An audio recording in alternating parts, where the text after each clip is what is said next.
The silver ship moved slowly through space toward the small blue planet. Inside the ship, Ambassador Tae-min looked at the reports on his screen. The planet had one moon and was the third rock from a yellow star.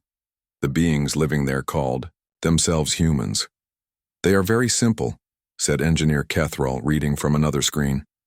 "They only have chemical rockets. Their strongest weapons use fire and metal pieces. They have not even left their own star system properly." Tae-min nodded. This would be an easy first contact. The Galactic Federation had done this many times before. They would land, meet the local leaders, and invite them to join the bigger community of space. Most species were happy to trade their small world for knowledge of the galaxy. Captain Jiwoo stood on the bridge of the human space station. She watched the alien ship approach through the window. Her hands were steady, but her heart was beating fast. This was the first time humans had met beings from another world. "They are much bigger than our largest ships," said Lieutenant Dong Hyun, standing next to her. "Their technology must be hundreds of years ahead of ours." Jiwoo had been a captain for 10 years. She had flown through asteroid fields and fought space pirates near Mars, but nothing had prepared her for this moment. The alien ship was beautiful and strange. It seemed to bend light around itself. "Send them our welcome message," she ordered. "Tell them we come in peace." The first meeting happened in the docking bay of the human station. Ambassador Tae-min was tall and thin, with blue skin and 4 arms. Engineer Kethrall looked like a walking tree with crystal growths on his bark-like skin. There were 6 aliens total, each from a different species in the Federation. Captain Jiwoo led the human team. She brought Dr. Yoonji, their best medical officer, and Lieutenant Dong Hyun, who spoke several Earth languages. The humans wore their best uniforms and tried to look confident. "Welcome to our system," Jiwoo said through the translation device the aliens had given them. "We are honored to meet you." "Your species shows promise," Tae-min replied. His voice was deep and musical. "The Federation is always happy to meet new friends. We have much to teach you about the galaxy." The tour of the human station began well. The aliens seemed impressed by human creativity, even if their technology was simple. Dr. Yoonji showed them the medical bay. Lieutenant Dong Hyun explained their communication systems. Engineer Kethrall was very interested in human computers. He moved closer to examine a control panel where Dong Hyun was working. The crystal growths on his skin glowed brighter when he was excited. "May I touch this device?" Kethrall asked. "I want to understand how you process information with such basic materials." "Of course," Dong Hyun said, stepping aside. Kethrall reached out with one of his branch-like arms. As he touched the panel, his arm brushed against Dong Hyun's hand. Both beings felt a small shock like static electricity. "Sorry," Kethrall said, pulling back. "I did not mean to make contact." "No problem," Dong Hyun replied, rubbing his hand. "It just tingled a little." The tour continued for 2 more hours. The aliens seemed pleased with what they saw. They talked about trade agreements and cultural exchanges. Captain Jiwoo began to think this first contact was going very well. Then Lieutenant Dong Hyun started to feel sick. It began as a mild headache during dinner. The aliens had brought food that humans could eat, and everyone was sharing stories about their different worlds. Dong Hyun excused himself to get some water. Dr. Yoonji noticed him looking pale when he returned. "Are you feeling okay?" she asked. Quietly. "Just tired," he said. "It has been a long day," but 30 minutes later Dong Hyun collapsed. Dr. Yoonji ran to help him. His skin was burning hot and red spots were appearing on his arms. His breathing was fast and shallow. The alien medic, Velnara, came to assist. "What is happening to him?" Jiwoo demanded. "I do not know," Velnara said, scanning Dong Hyun with an alien medical device. "His biology is reacting to something. His immune system is attacking his own body." Dr. Yoonji checked Dong Hyun's vital signs. His blood pressure was dropping fast. "He is going into shock," she said. "We need to get him to the medical bay now." They carried Dong Hyun to the human medical section. Dr. Yoonji worked quickly while Velnara watched and helped when she could. The alien medic's equipment was much more advanced. but it was not designed for human biology. When did this start? Velnara asked. Right after the tour, Yunji replied, injecting medicine into Donghyun's arm. He seemed fine until dinner. Wait, Engineer Kethral said from the doorway. I touched him earlier, when I was examining the computer panel. Velnara turned to look at him with her large eyes. Show me your arm, the one that made contact. Kethral held out his branch-like limb. The crystal growths that had been glowing earlier were now dark and cracked. His bark-like skin was turning gray around the area where he had touched the human. You are also sick, Velnara said, scanning him with her device. Your cellular structure is breaking down where you made contact with the human. Dr. Yunji looked up from treating Donghyun. Are you saying they made each other sick just by touching? It appears so, Velnara said grimly. Human biology and our biology are not compatible. Contact between our species creates a dangerous reaction in both parties. For the next 6 hours, both medical teams worked together to save their patients. Dr. Yunji had never seen anything like Donghyun's condition. His body was fighting something that was not even there anymore. Velnara was equally puzzled by Kethral's symptoms. They tried different medicines and treatments. Slowly, both patients began to improve. Donghyun's fever broke and the red spots faded. Kethral's crystals started to glow again, and his skin returned to its normal brown color. Ambassador Tae-min called an emergency meeting with the human leadership. Captain Jiwoo, Dr. Yunji, and the station commander attended. This changes everything, Tae-min said. His forearms moved in patterns that the humans were learning meant worry. We cannot have normal contact with your species. Even brief touching causes dangerous reactions. What does this mean for our relationship? The station commander asked. The Federation will need to classify humans as a protected quarantine species, Tae-min explained. We can still communicate and trade, but only from a safe distance. No, alien may come into direct contact with a human. Dr. Yunji spoke up. How many other species have this problem? None, Velnara answered. In 300 years of Federation expansion, we have never encountered a species with this level of biological incompatibility. Humans are unique. The alien ship prepared to leave the next day. They left behind communication equipment and promised to return with proper protective gear for future meetings. The Federation would need time to study this new situation. Captain Jiwoo watched the alien ship disappear into the stars. She felt sad and worried. Humans had finally met other intelligent life, only to learn they could never safely be close to them. What happens now? Lieutenant Donghyun asked. He was feeling better but still weak from his experience. Now we wait, Jiwoo replied. And we hope the Federation finds a way for us to be part of the galaxy without hurting each other. None of them knew that their meeting had been observed by others. In the darkness between stars, ships from the Skarn Collective had watched everything. They had recorded the strange reaction between humans and Federation species. The Skarn were not interested in peace or friendship. They were raiders and slavers who took what they wanted from weaker species, and they had just learned something very interesting about the new species called humans. The Skarn commander smiled with his sharp teeth as he reviewed the recordings. If humans were so dangerous to other aliens, perhaps they could be useful weapons. Or maybe they were just easy targets who could not call for help from their new Federation friends. Either way, the Skarn would find out soon enough. 3 months had passed since first contact with the Federation. The research station around Earth was now much bigger. Human and alien scientists worked together, but they had to stay separated by special barriers. They could see each other and talk, but they could not touch. Chief Engineer Boram was one of the humans working on the station. She spent her days trying to understand alien technology, while the aliens tried to understand human machines. It was slow work, but both sides were learning. The Federation gravity systems are amazing, Boram told her assistant over the communication link. They can make artificial gravity without spinning the station. I think I am starting to understand how it works. The alien engineer on the other side of the barrier, Zeth Cole, made a sound that meant agreement.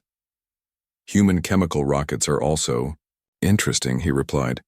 You use controlled explosions to move through space. It is crude but effective. Boram smiled. She liked working with Zeth Cole. Even though they could not shake hands or share tools directly, they had become good friends over the past months. Security Chief Hyunwoo was in the control room when the alarm started. Red lights flashed, and warning sounds filled the air. He ran to the main screen and saw something that made his blood run cold. 6 ships were approaching fast. They were not Federation vessels. These ships were dark and angular with weapons visible on their hulls. Pirates. All hands to battle stations, Hyunwoo ordered over the station's communication system. This is not a drill. We have hostile ships incoming. The Skarn Collective had finally made their move. Commander Vashtor led the attack fleet. He was a large creature with thick scales and claws designed for hunting. His species believed that strength was the only thing that mattered in the universe. Remember, Vashtor told his warriors over their communication channel, we want to capture some humans alive. The reports say they have strange biological properties. Our scientists want to study them. The Skarn ships opened fire on the research station. Energy beams cut through the outer sections. The station's shields held for a few minutes, but they were not designed for military combat. Hyunwoo organized the defense. The research station had some weapons, but not many. They were explorers and scientists, not soldiers. Still, they would fight to protect their home and their alien friends. All civilian personnel to the escape pods, Hyunwoo ordered. Military personnel, prepare to repel boarders. The Skarn ships attached to the station with metal tubes.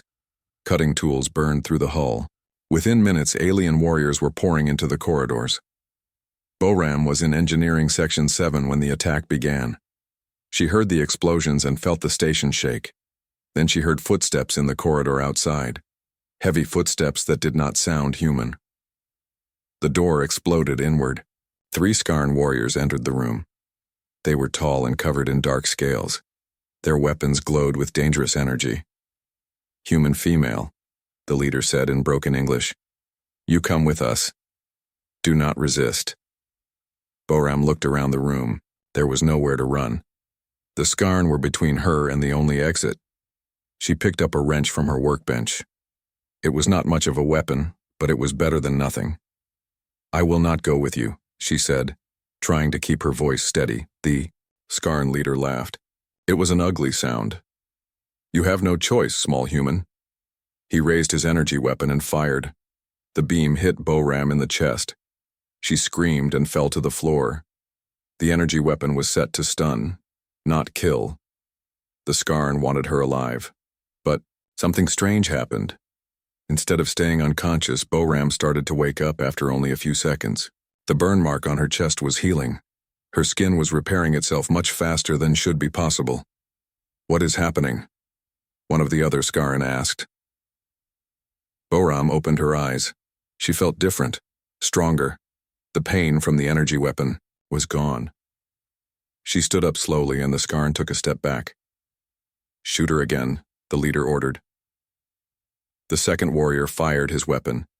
This time Boram did not fall down. The energy beam hit her, but her body absorbed it somehow. Her skin glowed briefly where the beam struck, then returned to normal. Impossible, the leader whispered. Boram felt power flowing through her body. She did not understand what was happening, but she knew she was no longer helpless. She grabbed the Skarn leader by his weapon arm. The moment her skin touched his scales, the alien warrior screamed. His arm went numb, then completely paralyzed. The paralysis spread up his arm toward his body. She is poisonous, the third warrior shouted. Do not let her touch you. But Boram was already moving. The injury from the energy weapon had changed her somehow. She was faster and stronger than before. She reached the second warrior before he could fire again. When her hands touched his scales, he also became paralyzed. Both Skarn warriors fell to the floor, unable to move but still conscious. The third warrior ran from the room. Boram let him go. She looked down at her hands, wondering what had happened to her. In other parts of the station, similar scenes were playing out. Security Chief Hyunwoo had been shot with a Skarn poison dart. Instead of dying, his body somehow neutralized the poison and made him immune to it. Then he started producing his own version of the toxin in his sweat. When Hyunwoo fought hand-to-hand with Scarn warriors. They became sick just from touching him. His body had learned to fight poison by becoming poisonous itself. Dr. Yunji was trapped in the medical bay with several patients when Scarn warriors broke in. They released a gas that was supposed to make humans unconscious. Instead, Yunji's lungs adapted to filter the gas. She could breathe normally while the Scarn who had released the gas started choking on their own weapon. All over the station, humans who were injured by Scarn weapons began to change. Their bodies learned from each attack and developed defenses. More than that, they developed countermeasures. The Scarn had never seen anything like it. They were used to their victims staying victims. But these humans became more dangerous every time they were hurt. Commander Vashtor received reports from his warriors that made no sense. "Sir, the humans are not dying. They are getting stronger, and they are making our warriors sick." "What do you mean getting stronger?" Vashtor demanded. "When we shoot them with energy weapons, they heal and become resistant to energy weapons. When we poison them, they become immune and start producing their own poisons. It is like they are learning from our attacks." Vashtor had been a warrior for 30 years. He had fought dozens of different species across the galaxy. None of them had ever adapted during combat. "Retreat," he ordered. "All warriors return to the ships immediately." "But sir, the mission is over," Vashtor roared. "These humans are not normal. We need to report this to the collective." The Scarn warriors ran back to their ships. Many of them were sick or paralyzed from contact with the changed humans. The ships detached from the station and flew away as fast as they could. Boram found Hyunwoo in the security center. Both of them looked normal, but they could feel that something inside them had changed. "Are you all right?" she asked. "I think so," he replied. "But I feel different. Stronger somehow." Dr. Yunji arrived a few minutes later. She also looked normal, but her eyes seemed brighter than before. "We need to run medical tests on everyone who was injured," she said. "Something happened to us. During the attack, our bodies changed." Over the next few days, Dr. Yunji studied the humans who had been hurt by Scarn weapons. The results were impossible to believe. Their cells had somehow rewritten themselves to counter the specific threats they had faced. Boram's body now produced a natural electromagnetic field that could absorb energy weapon attacks. Hyunwoo's immune system could identify and neutralize any poison within minutes. Dr. Yunji's lungs could filter almost any gas or airborne toxin. "This should not be possible," Yunji told the others. "Human evolution does not work this fast. These changes happened in minutes, not generations." The Federation scientists were equally amazed when they heard the reports. Ambassador Tai Min called an emergency meeting with the human leadership. "The Scarn have transmitted their report to the entire galaxy," he said. "Every pirate, slaver, and criminal organization now knows about human adaptive abilities." "What does that mean for us?" asked the station commander. "It means you are no longer just protected because you are dangerous to touch," Tai Min replied. "Now you are protected because you are dangerous, period."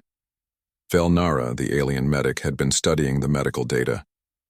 The Scarn reports claim that humans can adapt to any attack and develop countermeasures in real time.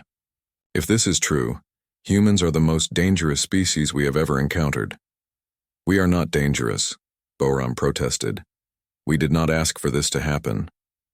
"But it did happen," Tai Min said gently. "And now the word is spreading. Some species will want to capture humans to study these abilities. Others will want to destroy you before you become too powerful." Security Chief Hyunwoo understood the implications.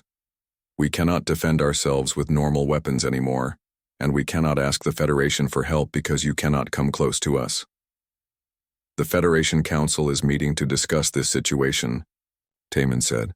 "For now, all human colonies and stations are being placed under maximum protection protocols."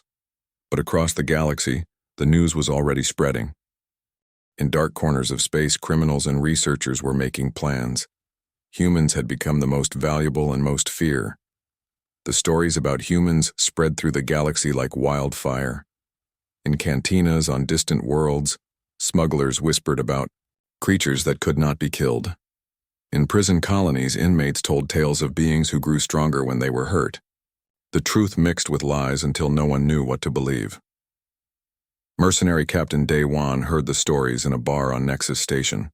He was a practical man who had fought in dozens of conflicts across the galaxy. His crew was small but skilled, with warriors from 6 different species. "The Skarn are cowards," said his lieutenant, a reptilian Thrakari named Setcole. "They ran from primitives with chemical rockets. How dangerous can these humans really be?" Day-Wan was not so sure. He had known Skarn warriors before. They were not the type to retreat unless they faced something truly terrifying. "The collective is offering a huge reward for human specimens," his engineer Yultar pointed out. The insectoid alien clicked his mandibles together as he spoke. "Enough credits to buy our own fleet, and the Federation has placed humans under full protection," Day-One replied. "That means military escorts and patrol ships. It will not be easy." But the money was tempting. Day-One's crew had been taking small jobs for months. Cargo runs and escort missions barely paid enough to keep their ship running. A big score would change everything. 3 days later, they accepted a contract from a mysterious client. The job was simple: capture at least 5 human specimens alive and deliver them to coordinates in neutral space. Payment would be enough to retire. Dr. So Young was supervising the medical bay of the colony ship New Sol when the attack began. The ship carried 3,000 human colonists to a new world in the Kepler system. They had been traveling for 8 months and were only 2 weeks away from their destination. The colonists included families like Minho and his 10-year-old daughter Yu-Jin. Minho was a terraforming engineer who planned to help make their new world suitable for human life. Yu-Jin was excited about seeing her first alien planet. Engineer Jae-sung worked in the ship's main reactor room. He was a quiet man who loved solving technical problems. The colony ship used a fusion drive that he had helped design back on Earth. Farmer Chang-min was responsible for the ship's food production systems. He grew vegetables and grains in the ship's agricultural sections. His work would be even more important once they reached the new planet. None of them expected to be attacked by pirates this close to Federation space. Day-One's ship, the Scarred Moon, dropped out of hyperspace directly in front of the colony vessel. His crew moved quickly to disable the human ship's engines and communications. "Colony ship New Sol, this is Captain Day-Wan," he broadcast. "Cut your engines and prepare to be boarded. We will take only what we need and leave. Do not resist, and no one will be hurt." The colony ship's captain tried to send a distress signal, but Yultar had already jammed their communications. The human ship was alone and helpless. "Remember," Day-Wan told his crew, "we need them alive and undamaged. Use stun weapons only." The boarding operation went smoothly. Day-Wan's warriors were experienced and professional. They moved through the colony ship's corridors, searching for suitable specimens. They found Dr. So Young in the medical bay. She was trying to organize the evacuation of patients when the mercenaries broke in. "Human female, you will come with us," the Thrakari warrior Setcole ordered. He carried a neural disruptor that could paralyze most species without permanent damage. "I cannot leave my patients," So Young replied, standing protectively in front of the medical beds. Setcole fired his weapon. The neural disruptor hit So Young in the chest. She collapsed immediately, her nervous system temporarily shut down. But within minutes, something began to happen. So Young's eyes opened, and she sat up slowly. The neural disruptor should have kept her unconscious for hours. "Impossible," Setcole whispered. "The weapon is working perfectly." He fired again. This time So Young did not even fall down. Her body absorbed the neural energy and somehow neutralized it. In the engineering section, Jae-sung faced a different threat. The insectoid Yultar had captured him using Zephyrian nerve gas. The gas was designed to cause complete paralysis within seconds. Jae-sung breathed in the toxic vapor and felt his muscles begin to seize up. But instead of becoming paralyzed, his body started to adapt. His nervous system learned to resist the nerve agent. Within an hour, Jae-sung was not only immune to the gas, but his body was producing antibodies that could neutralize it in others. When he touched other humans who had been affected by the nerve gas, they recovered immediately. Chung Min was working in the agricultural bay when he encountered Ketra, a Vorthan warrior who used biochemical weapons. She released spores that were supposed to cause rapid organ failure in most carbon-based life forms. The spores entered Chung Min's lungs and bloodstream. He should have died within minutes. Instead, his immune system went into overdrive. It did not just fight off the spores, it learned to produce its own version of them. Chung Min's sweat became toxic to the Vorthan biology. When Ketra tried to capture him, her skin began to burn wherever she touched him. Across the colony ship, every human who was attacked by the mercenaries began to adapt. Their bodies learned from each threat and developed specific countermeasures. Daewon received increasingly worried reports from his crew. "Captain, the humans are not staying unconscious. They are becoming immune to our weapons. Use different weapons," he ordered. "Switch to energy blasters." But the energy blasters did not work either. The humans absorbed the energy and used it to heal themselves. Sonic weapons caused temporary discomfort, then the humans' ears adapted to filter out harmful frequencies. "Captain," Yultar reported, "my equipment is malfunctioning. Every time I get near a human, my tools stop working properly." Daewon went to investigate personally. He found Yultar in a corridor with Jae-sung. The human engineer was standing calmly while sparks flew from the aliens' devices. "What is he doing to your equipment?" Daewon asked. "Nothing," Yultar replied. "He is just standing there. But my scanner says he is generating some kind of electromagnetic field. It is interfering with all my electronics." Daewon looked at Jae-sung more closely. The human appeared normal, but there was something different about his eyes. They seemed to glow slightly, as if there was energy moving beneath the surface. "Human," Daewon said. "What are you?" Jae-sung smiled sadly. "I am just an engineer, but something is happening to us, something we do not understand." In other parts of the ship, more strange events were occurring. Humans who had been exposed to multiple different weapons were developing new abilities. Dr. So Young could now see energy patterns around living beings. Chung Min could sense the chemical composition of anything he touched. Little Yu Jin had been hiding with her father Minho when they were found by Setkol. The Thrakari warrior had used a fear toxin on the child, hoping to make her easier to control. Instead, Yu Jin's developing brain adapted to the chemical. She became immune to all emotional manipulation toxins. More than that, she started to project a calming influence that affected everyone around her. Even the alien warriors began to feel peaceful when they were near the little girl. Their aggression faded, and they found it hard to remember why they were attacking the ship. "Something is very wrong here," Setkol reported to Daewon. "The human child is affecting our brain chemistry somehow. My warriors are losing their will to fight." Daewon realized the mission was falling apart. His crew was becoming sick, their equipment was failing, and the humans were not only refusing to stay captured but were becoming more dangerous by the hour. "All teams return to the ship," he ordered. "We are aborting this mission." "But Captain, the payment will not matter if we are all dead," Daewon interrupted. "These humans are not what we expected. They are changing faster than we can adapt our tactics." As his crew retreated to their ship, Daewon took one last look at the humans they were leaving behind. Dr. So Young was helping her patients, but her movements seemed more graceful than before. Jae-sung was repairing damage to the ship's systems, with his bare hands, somehow interfacing directly with the electronics. Most disturbing of all was little Yu Jin. The child was comforting other colonists, and wherever she went, people seemed to heal faster and feel stronger. "What have we awakened?" Daewon whispered to himself. The scarred moon detached from the colony ship and jumped back into hyperspace. Within hours, Daewon's report was being transmitted across the galaxy's criminal networks. The message was simple and terrifying. Humans were not just adaptive.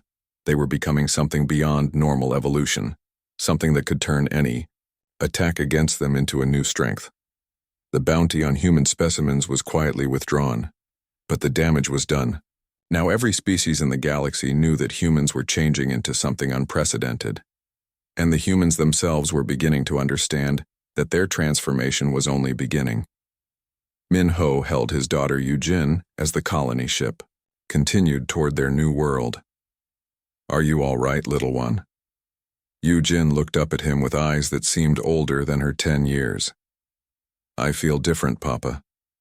Like there is something growing inside me. Something that wants to protect everyone." "Minho, did—" Dr. Nalketh stared at the data on his screen for the 100th time. The Vorthon scientist could not believe what he was seeing. In his 300 years of life, he had studied dozens of species across the galaxy. None of them had ever shown anything like this. "The human adaptation rate is impossible," he muttered to his assistant. "Their cellular structure is rewriting itself in real time. They are not just evolving, they are directing their own evolution." The Consortium of Advanced Sciences had been secretly collecting data about humans for months. They had samples of human blood from the first contact incident. They had recordings from the Skarn attack. Most importantly, they had captured tissue samples from several humans who had been injured by alien weapons. All of the evidence pointed to the same incredible conclusion. Humans were the most dangerous species the galaxy had ever encountered. "Doctor, Nalketh's laboratory was hidden in an asteroid field far from any inhabited system. The consortium funded his research through shell companies and fake contracts. Even most of their own members did not know what he was really studying. Look at this blood sample," Nalketh said, pointing to his microscope display. "It was taken from a human who was exposed to Thrakari nerve toxin. Watch what happens when I add more toxin to the sample." His assistant, a young Zephyrian named Telmos, leaned in to look. On the screen they could see human blood cells changing in real time. When the nerve toxin touched them, the cells began to modify their structure. "They are learning," Telmos whispered. "The blood cells are adapting to neutralize the toxin."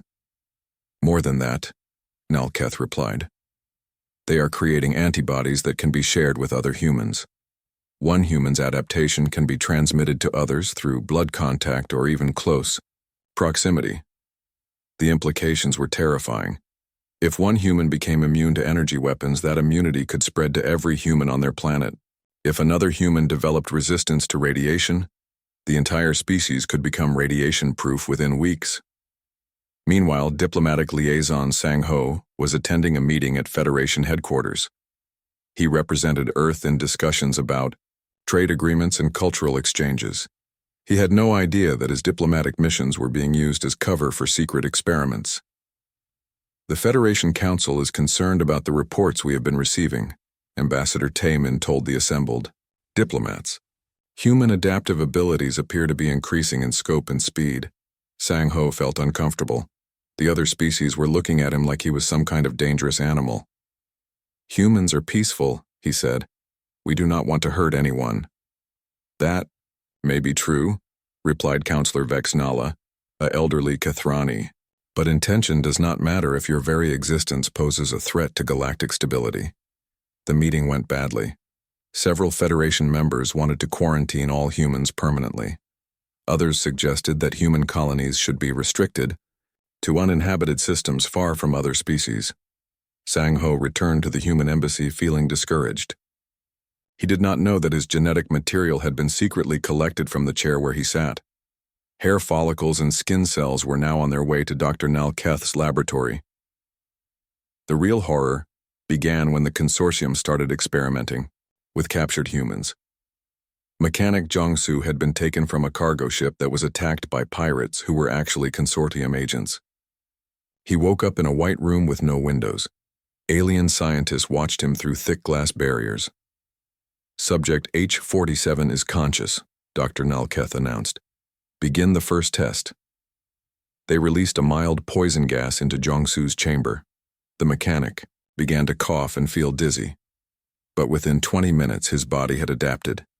He could breathe the poisoned air without any problems. "Remarkable," Nalketh said.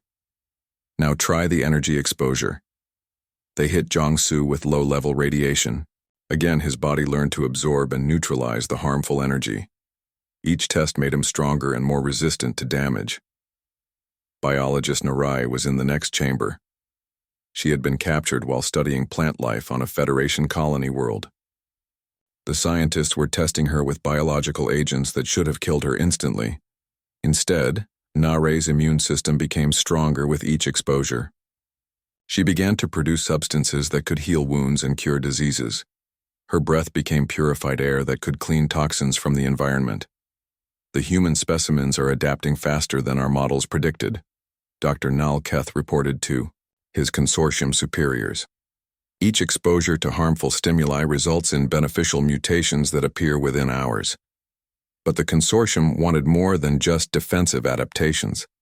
They wanted to see if humans could be weaponized.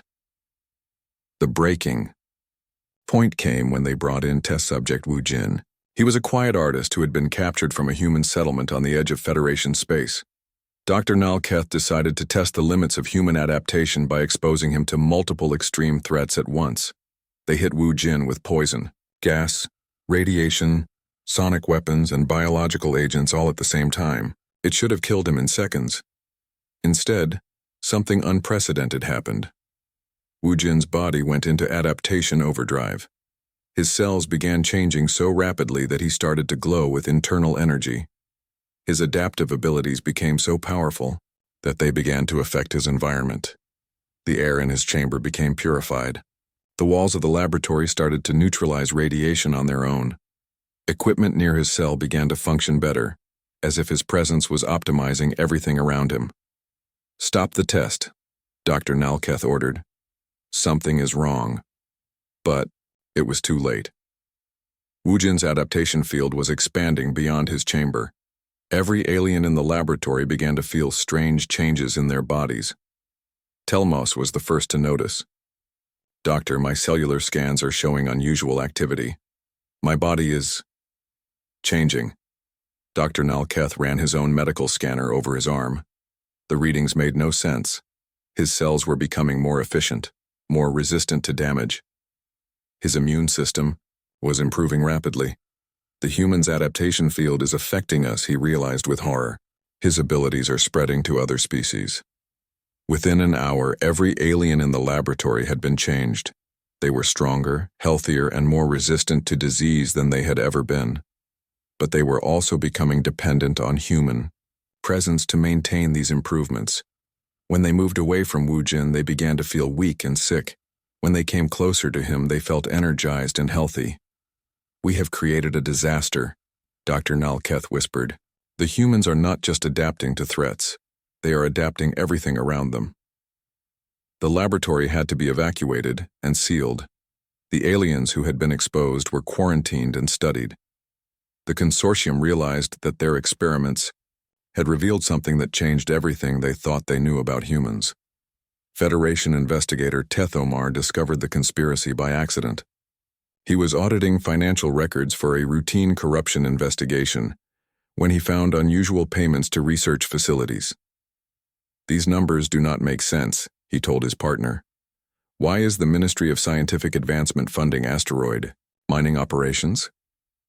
The trail led him to Dr. Nalketh's hidden laboratory. What he found there shocked the entire Federation. "You have been conducting illegal experiments on sentient beings," Tethomar accused Dr. Nalketh. "This violates every law and treaty the Federation has signed." "You do not understand," Dr. Nalketh replied desperately. "Humans are not normal sentient beings. They are something else entirely, something that could change the nature of life itself." Tethomar reviewed the experimental data. Despite his disgust at the illegal research, he could not deny the implications of what he saw. According to this data, humans can adapt to any threat and share those adaptations with others, he said slowly. "And now you are saying they can force adaptations on alien species as well?" "They are not doing it intentionally," Dr. Nalketh explained. "It appears to be an automatic biological function. When humans reach a certain level of adaptation stress, they begin to optimize their entire environment." The news reached the Federation Council within days. Emergency sessions were called. Species representatives demanded answers about the secret research program. Ambassador Tai Min found himself in an impossible position. The Federation had sworn to protect humans, but now they had proof that human adaptive abilities could fundamentally alter other species. "What do we do?" Counselor Vex Nala asked during a closed session. If humans can change us just by being near them, how can we maintain our species' integrity? Maybe the question is not how to stay unchanged, suggested a younger counselor. Maybe the question is whether these changes are beneficial. The data from Dr. Nalketh's laboratory showed that aliens who had been exposed to human adaptation fields were healthier, smarter, and longer lived than before. But they were also different from their original species in subtle ways. Some Federation members saw this as an opportunity. Others saw it as a threat to everything they valued about their cultures and identities. The debate raged for weeks. In the end, the Federation made a decision that would change the course of galactic history. Humans would remain off limits. But now it was not just because contact was dangerous. It was because humans were potentially the most powerful force for biological change the galaxy had ever seen. And in the depths of space, ancient sensors that had been silent for millions of years began to activate. Something was stirring in the darkness between Dr. Yethnina had spent her entire career studying ancient civilizations. The Kathrani archaeologist was known throughout the Federation for her work on extinct species and lost technologies. She never expected to find the greatest discovery of her life in a human research facility. Human scientist Dr. Kyung-ho worked alongside her, separated by the usual protective barriers. They had been studying the data from the illegal experiments when they found something that changed everything. "Look at this genetic sequence," Kyung-ho said, pointing to his screen. "It does not match any known human DNA patterns." Dr. Yethnina examined the data through her side of the barrier. Her large eyes widened as she recognized familiar patterns. "I have seen this before. Not in any living species, but in archaeological sites." They worked together for weeks, comparing human genetic data with samples from ancient ruins across the galaxy. What they found was impossible to believe. Human DNA contains fragments of genetic code from a species that went extinct 65 million years ago, Yethnina explained to the research team. The architects were legendary. They had built structures on thousands of worlds before vanishing without explanation.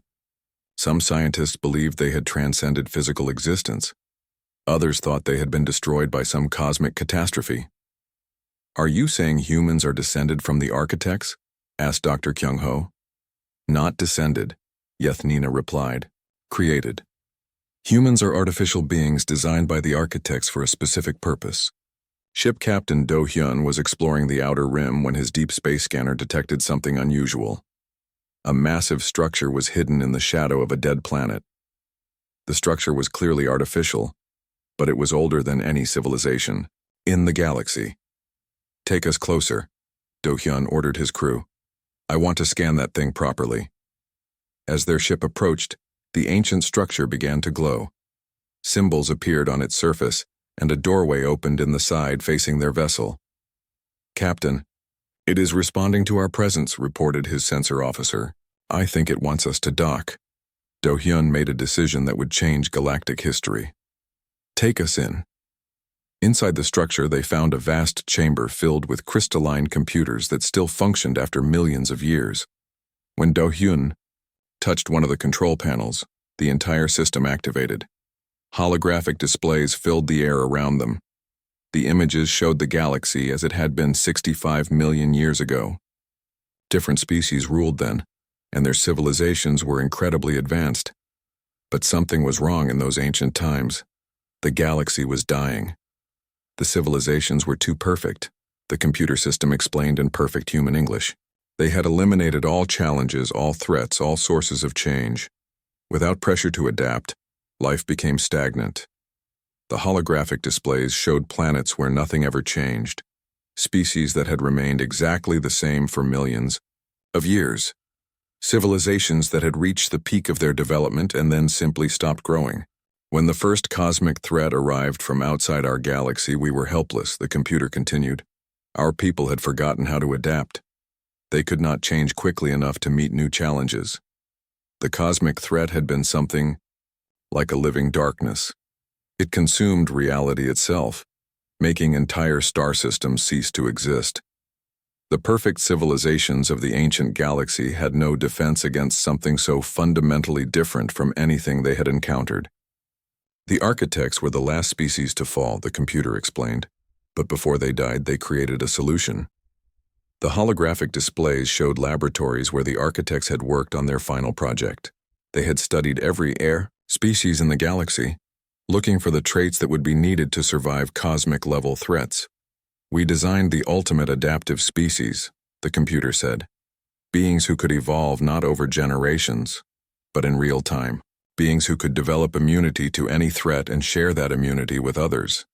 The displays showed the creation of the first humans. The architects had taken the best adaptive traits from thousands of species and combined them into something new. But the early humans were not just survivors. They were designed to be protectors. Your species was created to be the galaxy's immune system, the computer told Captain Do-hyun. When cosmic threats arise, humans activate. You develop defenses, not just for yourselves but for all life around you.